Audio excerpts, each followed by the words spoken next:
Hello student, welcome back to this channel. तो आज हम पढ़ेंगे क्लास 9 के बाघ। ठीक है। रस्सी कच्चे धागे की खींच रही मैं नाव, जाने कब सुन मेरी पुकार, करे देव भवसागर पार। पानी टपके कच्चे ककोरे, व्यर्थ प्रयास हो रहे मेरे, जी में उठती रह भूख, घर जाने की चाह है घेरे। प्रस्तुत पंक्तियों में कवित्री ने नाव की तुलना अपनी जिंदगी से करते हुए कहा है कि वे इसे कच्ची डोरी यानी सांसों द्वारा चला रही हैं। वह इस इंतजार में अपनी जिंदगी काट रही हैं कि कभी प्रभु उनकी पुकार सुन उन्हें जिंदगी से पार करेंगे। उन्होंने अपने शरीर की तुलना मिट्टी के कच्चे ढांचे से करते हुए कहा है कि उसे नित्य पानी टपक रहा है, यानी प्रत्येक दिन उनकी उम्र कम होती जा रही है, लेकिन अभी तक उन्हें प्रभु नहीं मिले हैं। उनके प्रभु मिलन के लिए किए गए सारे प्रयास व्यर्थ हो रहे हैं, यानी कि जिन प्रयासों को वह कर रही हैं ईश्वर से मिलने के लिए, वह प्रयास भी व्यर्थ जा रहे हैं। उनके मिलने की व्याकुलता बढ़ती जा रही है, लेकिन अभी तक ईश्वर का कोई भी अता पता नहीं है। असफलता प्राप्त होने से उनकी गिलानी हो रही है।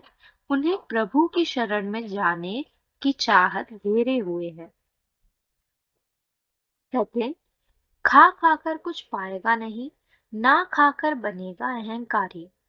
सम खा तभी होगा संभावी, खुलेगा साकल बंद द्वार की।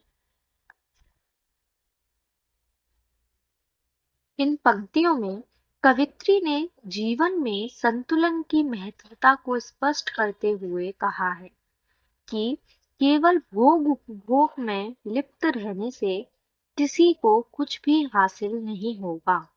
वह दिन प्रतिदिन स्वार्थी बनता जाएगा। जिस दिन उसने स्वार्थ का त्याग कर त्यागी बन गया, तो वह अहंकारी बन जाएगा, जिस कारण उसका विनाश हो जाएगा। कहने का तात्पर्य यह है कि जब मनुष्य अथाह त्याग करता रहता है, ठीक है, तो वह अहंकारी बन जाता है। अगली पंक्तियों में कवित्री ने संतुलन पे जोर दिया है और कहा है कि हमें जीवन में संतुलन बनाकर चलना चाहिए। ज्यादा भोग नहीं करना चाहिए, ना ही ज्यादा त्याग करना चाहिए। दोनों को बराबर मात्रा में अपने जीवन में शामिल करना चाहिए।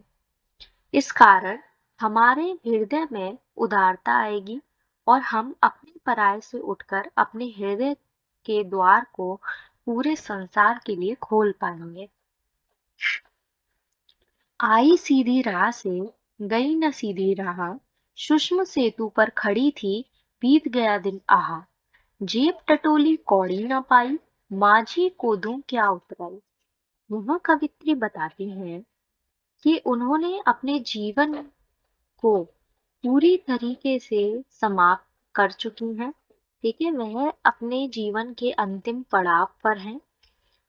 अपने द्वारा परमात्मा से मिलान के लिए सामान्य भक्ति को ना अपनाकर हठ योग का सहारा लिया है, अर्थात उन्होंने भक्ति रूपी सीढ़ी को ना चढ़कर कुंडलिनी योग को जागृत कर परमात्मा और अपने बीच सीधे तौर पर संबंध बनाए हैं। परंतु वह इस प्रयास में लगातार असफल होती रही हैं और साथ में उनकी आयु भी बढ़ती जा रही है। जब उन्हें अपनी गलती का एहसास हुआ, तब तक बहुत देर हो चुकी है। जब उन्होंने अपनी जिंदगी का लेखा जोखा किया, तो पाया कि वह उनके हाथ में अभी भी कुछ भी हासिल नहीं हुआ है।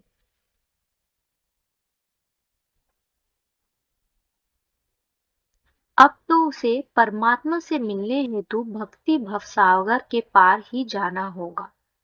पर पार पाने के लिए परमात्मा जब उससे उतराई मांगेगा तो वह उन्हें कुछ भी नहीं दे पाएंगे, क्योंकि उन्होंने अपना सारा जीवन बर्बाद कर दिया है और उन्होंने जीवन में कोई भी चीज हासिल नहीं की है जो उन्हें ईश्वर के समीप ले जा सके।